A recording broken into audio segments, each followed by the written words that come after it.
Hello, everybody, and welcome back to the 74th episode of the Triboro Podcast. I'm your host, Nick O'Brien, of course, joined by Sean Alonso through Discord once again. Well, another couple weeks, another week in Metsland, and not much, I guess, big signings. Definitely a lot of movement, definitely a lot of transactions, but not a ton to really get excited about, if I'm being blunt. But, it's how David Stearns operates. He's very on the margins, tries to just improve little by little wherever he can. There is one guy from these flurry of minor league signings that I'm pretty intrigued by. Who might that be, Mr. O'Brien? We'll get to that in just a second. But the first signing was a pitcher from the KBO in Korea, Brandon Waddell. He, just quick rundown on him, started 14 games, 75 innings, a 3.12 ERA with a 2.87 FIP. He had a 70% ground ball rate, which is just crazy. A 9 K per 9, and then a 1.32 walk per 9. Just depth, probably starting depth if I'm guessing. Doesn't strike out a ton of guys, strikeout per inning, give or take. Seems like a very contact-oriented approach. Not too much data on him because it's from the KBO. But, yeah, just some more starting depth, probably a little intriguing. He is a lefty, always makes a little more intriguing option whenever you get a southpaw. But the guy I'm really interested in is Jared Young. So in 2024, he split time between the KBO and the Cardinals AAA team. But never heard of that. Yeah, I know. I've never heard of that. That's interesting. But between those two teams, he had a 172 weighted runs created plus in the KBO, a 142 in AAA, a 20.7 strikeout percentage. Compared that to an 18.5 strikeout percentage in AAA, and then a 12.4 walk percentage to a 14.3 walk percentage in AAA. So this guy does not strike out. This guy takes his walks. He is a lefty. He has played all over the field. He's played some first base, third base, left field, right field. So it can kind of be a little utility guy. But where he really shines is this. And shout out to TJ Stats over on Twitter for some of this data. We love TJ Stats over here at the Triboro Podcast.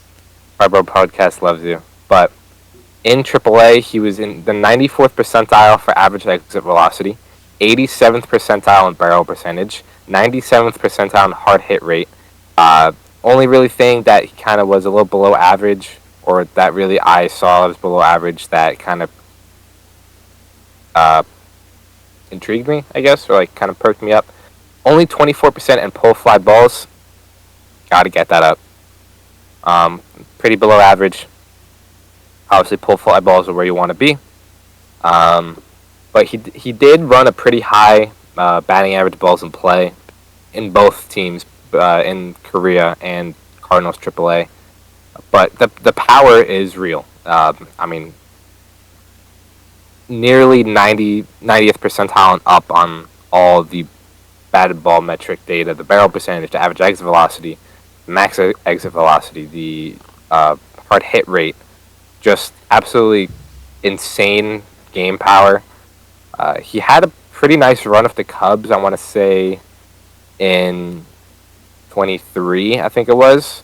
But he was kind of like a little bit of a Linsanity week, but that was really it.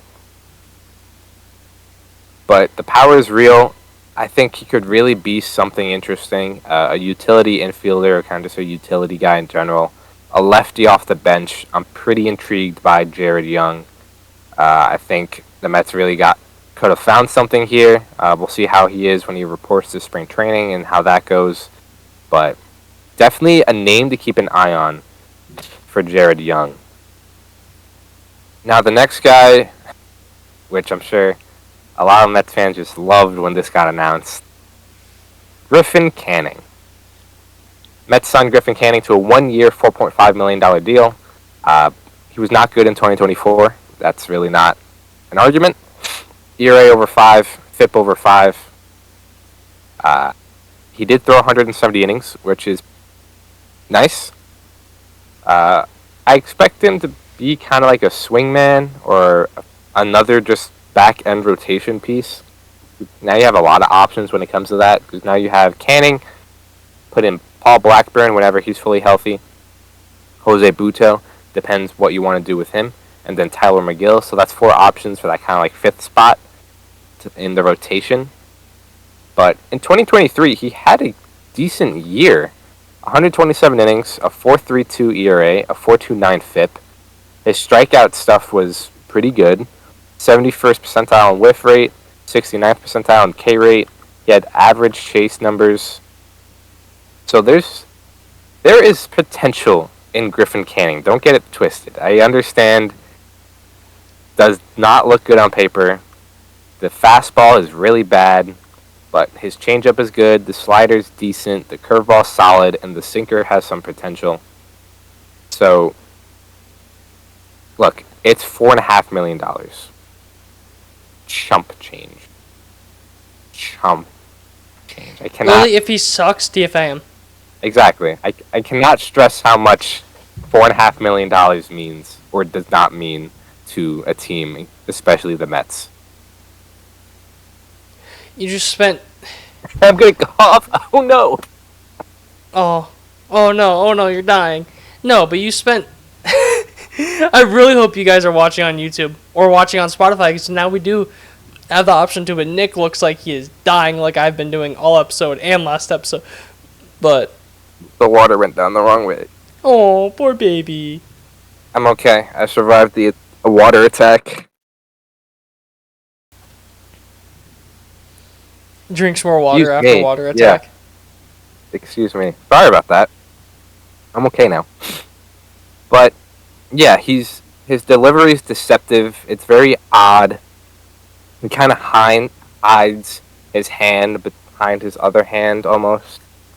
But I think at one point, I'm pretty sure he was a pretty well-regarded prospect. Again, at one point.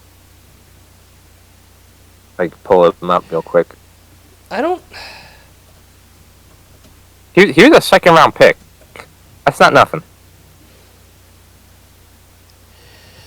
I believe he was... Prospect. In 2019, he was the Angels' number 2 prospect. Right. So, again... Oh my god, listen to this top 10. Joe Adell, Griffin Canning, Brandon Marsh, Jeremiah Jones, Jose Suarez, Jordan Adams, Luis Rengifo, Matt Thaisis, Jeremiah McJackson, Deshaun Nowles. I think only like Luis Rengifo is like a solid major leaguer. And even then, he's a BABIP merchant. Yeah. I mean, Patrick Sandoval was 12, and he is the Red Sox number 1 addition. Yeah, definitely. Jared Walsh, 21. But yeah, anyways,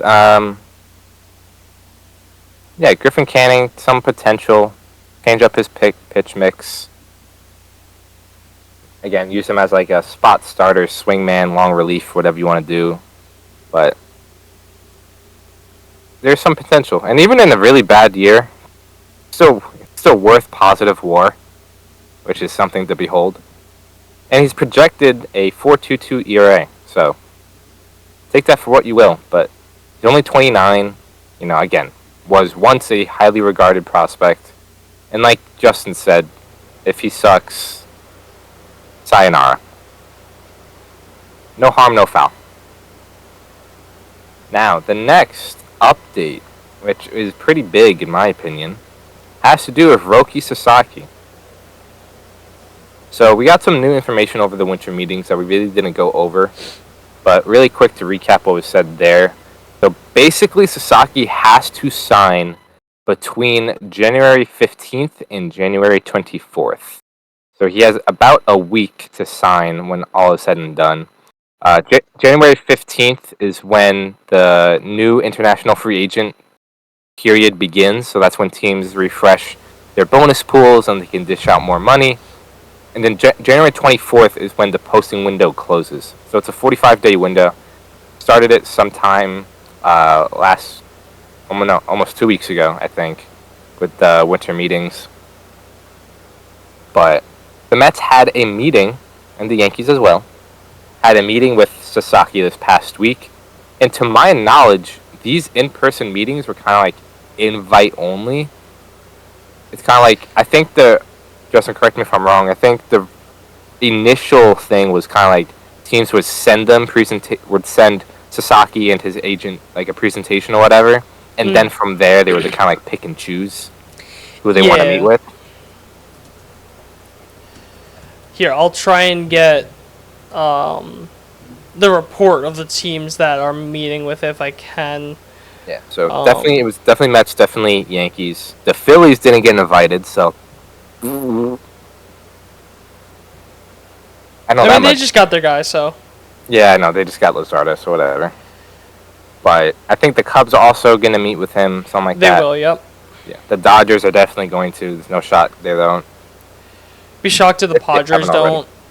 Yeah, exactly. So there's a few teams that kind of like bound to get meetings if they haven't already. But yeah, basically, I'd call it the Mets kind of moved on to the second stage with Sasaki, which is pretty huge. They obviously don't have a ton of international bonus pool money to go around.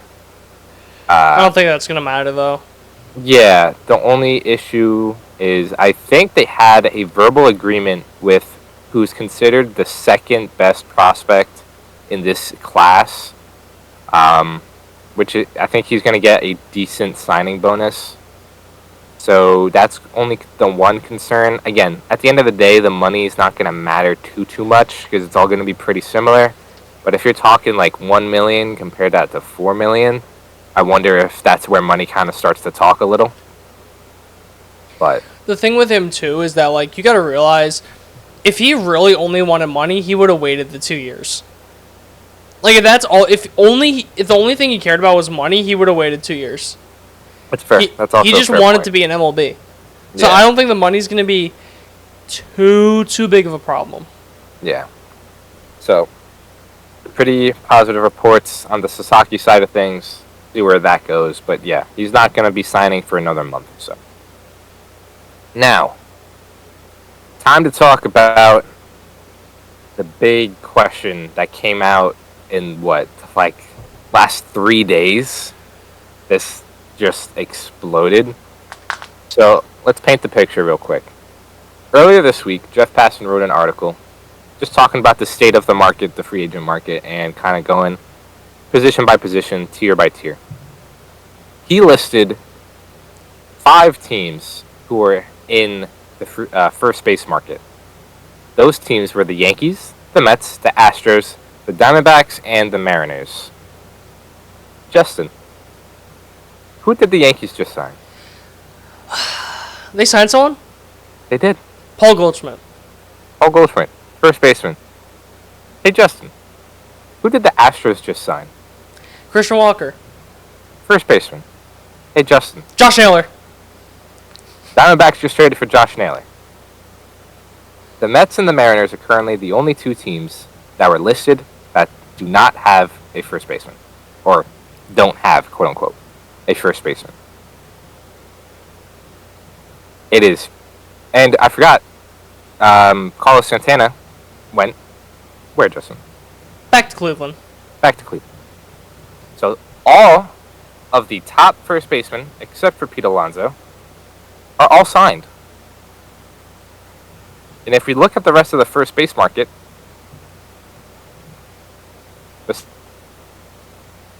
besides gifted 2025 WAR. You lagged out a bit. Repeat that. Sorry. If we look at the 2025 projected WAR for first baseman, Christian Walker, signed. Pete Alonso, free agent. Paul Goldschmidt, signed. Carlos Santana, signed. Then you go to Josh Bell, Ty France, Mark Canha, Justin Turner, Abraham Toro, Rowdy Tellez. Do you see where I'm getting at? Yeah. Where is Pete Alonso going to go? I think he fucked himself. I honestly Starting think to look he did. that way. What was the offer the Mets had on the table for the extension? I believe like it was 7 years. or something? 7 years. They offered him an extension, I think, in the middle of 2023 season. That was around 7 years, $158 million. That sounds right. That is an average annual value of around $22.5 million. 158. 158. So that's an average annual value of around $22.5 million. Yeah. And now, he's definitely not getting 7 years. He's maybe getting 25 a year. But I don't even know who's interested. And Besides the Mets, obviously. The thing is, yeah, the Mariners are interested. I don't see the Mariners signing him to that big of a deal. Neither do feel I. like every offseason, the Mariners are trying to dump payroll. The Mariners should be in on Pete Alonso. Again, doesn't mean they are. I think there's an article last week that Ken Rosenthal wrote. This was before Christian Walker signed. That it was talking about Luis Castillo. If the Mariners traded Luis Castillo, they wanted major league ready talent back. And then if they traded Luis Castillo, then they would maybe pursue a Christian Walker because then they have the financial flexibility to do so. Luis Castillo is still a Mariner. Pete Alonso is probably going to get longer term, and it's going to cost more money than Christian Walker. So if they're waiting to unload Luis Castillo, I don't want to say unload, but if they were waiting on a potential dump of Luis Castillo to sign Christian Walker, I can't see them going after Pete Alonso. I just can't. Because what's the point of dumping all that salary to pay $5 million less? Right. So I really don't know who else could be interested. I kind of made a little tier list or level. So in the will they pay level is the Mariners, obviously. Then I also put the Nationals. Now the Nationals, I don't think have had any reported interest. It's kind of just like a rumor that people kind of see as a fit for Alonso. But again, I do not see them paying Pete Alonso. If they weren't willing to, again, this is all speculation. If they weren't willing to pay a Christian Walker, if any team wasn't willing to pay Christian Walker, I don't see them paying Pete Alonso. Now, the next tier of teams are they, quote-unquote, could upgrade. Now, this includes the Giants, who have Lamont Wade Jr., who is also on the trade block. But, again, I don't see them also paying. The could upgrade tier kind of goes both. I also, like, a lot of these teams, I don't see them dishing out the contract. I've seen some fans, like, throw out the Red Sox. A, they have Tristan Casas. B, they may move Rafael Devers to first base. I don't really see a fit there. And C, Masataka Yoshida is clogging up their DH spot. So unless they trade him, I don't know where you're playing Pete if you're the Red Sox. The Padres, Luis Arias is their projected first baseman. He's on the trading block. It sounds like they want to cut payroll. So they're not going to pay Pete Alonso. The Pirates, they need a first baseman. They are not going to pay him. With what money, yeah. They also just traded for Spencer Howitz from the Blue Jays to the Guardians to the Pirates. So don't think they're going to go there. And then the Cubs, who just salary dumped Cody Bellinger. And they have Michael Busch at first base and Matt Shaw at third base. And Seiya Suzuki at DH. So, again, there's not really a spot for Pete Alonso there. Where does that lead us, Justin? To the Mets. I would be shocked at this point if he goes anywhere else. So would I. I'd be shocked. I don't see a world where Pete Alonso goes anywhere else. I don't see a world where any other team wants to pay him. The fact that would you consider Alonso the best first baseman on the market? Right now? Like, is that... Or, like, at the beginning. I know it's tough between him and Walker. I know that much. You say that after the 2023 season, 100%. Right. After last year... Talent-wise... 1A, 1B, maybe? Yeah, talent-wise, I'd say yes. Coming off the years both had, giving length the contract, I'd probably put Walker 1A. Okay. So we'll call him 1A, 1B. Christian Walker got signed before him. Carlos Santana got signed before him. Paul Goldschmidt got signed before him.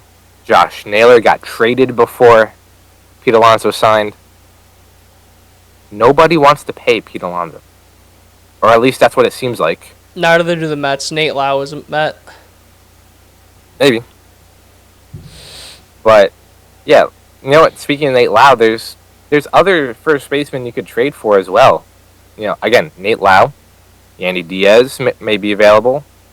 Lamont Murray Jr., the Giants, who I mentioned already. Luis Arias could also be available. Low-key, if Pete Alonso wasn't a Met before, I may say Yandy Diaz would be your best bet. Yeah.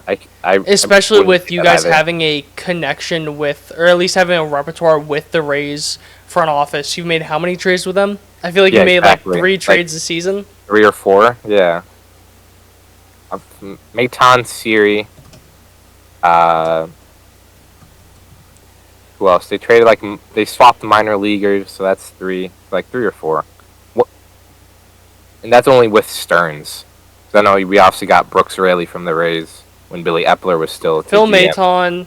Maton. So how far do you want me to go back? We'll go until 2023. We'll go the past few years. Well, if you go back to 2021, you have a lot more. Well, I'm sure. So, sure. Go from 2021. Rich Hill. Forgot about that. Jake Reed was claimed off waivers. Yeah, because it has everything, including free agent signings, so I'm trying to sort. Brooks Raley, Phil Maton, and then Jose Siri. Yeah. And then there's also a minor leaguer swap in there as well that I'm sure didn't get mentioned. What year, do you know? This year. In trade deadline. It was Paul Gervais and again, minor league swap. But yes, there is a repertoire there between the Rays and the Mets. So Yandy Diaz could definitely be on the table, but again, it just seems more than likely that Pete Alonso is just going to come back to the Mets. Now, under what contract, I'm not sure, but after everything we just laid out, I can't see anybody else being really in on him unless there's like a mystery team. I can't really think of any other team that might need a first baseman.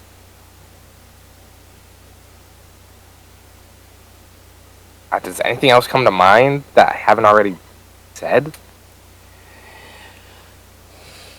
I mean, the fact that it's taking this long to think about it, I think kind of paints the picture. The only thing I could see is if the Blue Jays can't extend Vlad and they trade him. Yeah. And then they sign Pete. That's like Mets, Pete's a Blue Jay.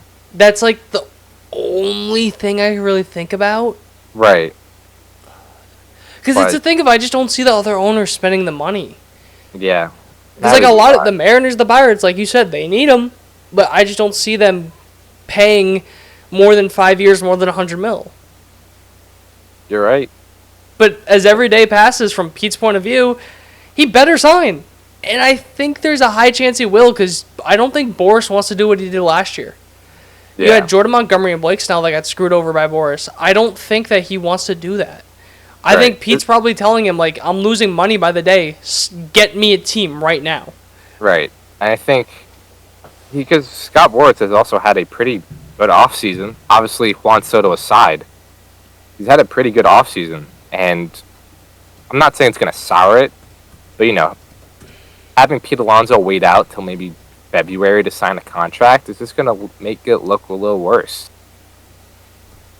And look, it's not just blaming Boris, because I'm sure Pete also has high expectations, but the past 2 years have been pretty mediocre in terms of his production. He's around a 120 WRC plus. He's not a good defender, unlike Christian Walker. His base running is not great. You know, his hitting profile does not particularly age well, which I'm not going to sit here and tell you that it's wrong, because it's right. I just, at the end of the day, I don't see any other team signing Pete Alonso but the Mets. Just adding to your point about Boris, by the way. Sorry. Cody Bellinger said what you want about that, but he got him when he needed. Blake Snell this offseason. Obviously, Juan Soto, Alex Bregman is a Boris guy. Corbin Burns is a Boris guy. Then you have a couple other guys that are on the market still. Josh Bell is a free agent, correct? Josh Bell is a free agent. Josh Bell, JD Martinez, a couple other guys, but... Yeah, I kind of forgot about Burns and Bregman, but yeah. I completely forgot about them, too. Honestly, if Bregman, Burns, and Pete all wait out to, late January, early February, that's going to look really bad on Boris. Take out Soto, Boris has had a pretty bad offseason. Blake Snell, good for him. Is Max Fried a Boris? No, I think he's California something. I think he was Derek Jeter's agent. So never mind. But yeah, you take out that, it's not really. Boris is CAA Sports. I forget what the AA stands for. It's California something, athletic something, but yeah, so I don't think anything gets done this week. I think the holidays just really kind of put a standstill on everything. But come the new year, I'd be shocked if Pete goes anywhere else. I really would be. I'd call it right now 70-30. He's back to the Mets. And I feel like that might be a little low. I just don't see anyone else bidding. Because, it's a thing of if another team is, unless Pete Alonso hated his time with the Mets, which I don't see, if, another team has a 125 deal on the table, I don't see Steve Cohen saying, you know what, we'll pass. Right. I see him overpaying for the homegrown guy, so I just don't see... I'd probably put it 90-10, 85-15. Right. You know, and, to your point, if it's, some team offers him 125, and the Mets are hey, we'll do you 115. Is he going to leave for an extra $2 million a year? I also just don't see him... I also just don't see Steve Cohen lowballing him. Yeah. Or not lowballing, but, Boris is smart. He knows Cohen. You always want to give Cohen the final chance to bid, because more often than not, he's going to. Yeah. And it begs the question, because I think Juan Soto was a Steve Cohen transaction. David Stearns, I'm sure, was involved, but you look at the money. It was Halver's Cohen. Right. I feel like Pete is more of a Stearns decision. You know what I mean? So I think that kind of plays a role there. But look, at the end of the day, nobody has reported interest of Pete. I don't think I've seen one article linking a team to Pete, besides obviously the Mets, because obviously. And also, the Mets have an upper hand on everyone else because Pete has a qualifying offer attached to him. He comes back to the Mets obviously don't lose anything. He signs elsewhere, the team's going to lose draft picks. So, everything is kind of playing into the Mets' hands. And they can wait as long as they really want if no other team is kind of bidding. So, with that being said, what contract do you think Pete Alonso ends up with? 125 just sounds right. Think so? I think that's just 25 a year, 5 years. I would be shocked if he got more than 5 years.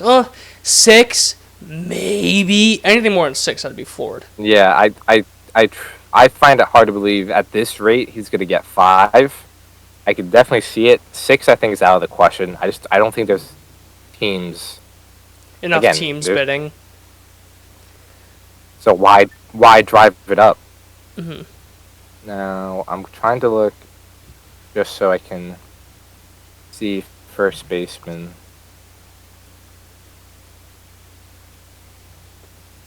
So Vlad is going to get an estimated 28, almost 29 in arbitration. Freddie Freeman's getting paid $27 a year. Chris Bryant being paid $26 a year. Bryce Harper doesn't count. He didn't sign as a first baseman. Matt Olson's getting paid $21 He also signed 5 years ago. Exactly. So I think I have three tiers of contracts I think this could go. I think it could go the 3-year deal, which could be like a $390, just like a short-term high AAV, even if he doesn't really necessarily quote-unquote deserve it.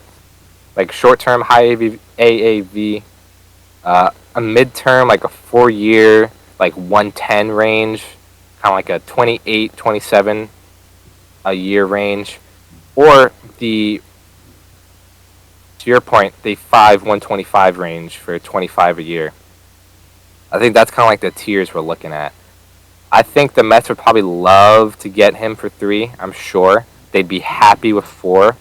5 is kind of where you're a little, and at the same time, you might get opt-outs. I'm sure you'd get opt-outs. The way it's progressing, I put money you're gonna have opt-outs. Yeah, because next year free agents, it's Vlad Guerrero, which you can't even see my hand, which speaks volumes. I think Josh Naylor is also a free agent. He is, yeah. After that, I'm not even sure. Paul Goldschmidt, Carlos Santana. Yeah, the guys who just signed a few 1-year deals. But let's see, 2026. I got it. First base. Why is because that's wrong year. Yeah, Vlad, Josh Naylor, Paul Goldschmidt, Carlos Santana, Max Muncy, Wilmer Flores, Evan White. Yeah, and Muncy also has a club option for $10 million, which I'm sure the Dodgers are going to pick up. Sorry to steal your thunder. I forgot to mention this in Yankees. If they could find if like the Dodgers get Nolan Arenado and they could find a way to swing a trade for Max Muncy. But yeah. But yeah, again, he would be kind of second fiddle to Vlad Guerrero, but that market is definitely not great for first baseman, so you can, opt out after the first year and then try again. I was looking at the Correa contract last night.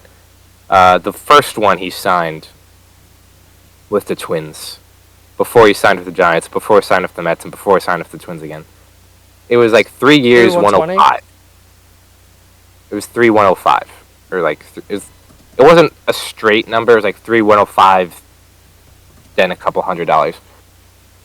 But obviously, he had an opt out after every one. But he also signed that contract when he was 27. You're right, 3,105. Yeah, he signed that contract when he was 27, or going into this age 27 season. Pete just turned 30. So, if you're Pete, do you say you sign the contract, there's an opt-out after the first year? How much are you willing to bet that a 31-year-old free agent, a 31-year-old first base free agent is going to do much better on that market? Depending how he does, because he could win MVP. Who knows? Doubt it, but just hypothetical. How much better could he do? Not much. Right? Like, if he signs a 3-year contract, I think he opts out. But say the Mets give him a 4 or 5 year for an opt-out for the first year. I think he probably just sticks with that. Because Josh Naylor is slightly younger. Then everyone else is older besides Vlad Guerrero. Josh Naylor is also one of the most overrated players in baseball, but besides the point. And then other position players, Cody Bellinger got opt out, Trevor Story, JT Realmuto, Sal Perez, Al Schwarber, Conforto, Kyle Tucker, obviously big fish. Bo Bichette. Yeah, it's a very thin hitting market as well. So I'm not sure. This is all playing out very weirdly, very interesting. But at the end of the day, think he's a Met. I think it's just I think so too. no one else is going to pay him. No one else probably wants to give up picks for him. I think it's just a matter of time, and it's just a matter of what type of contract he signs.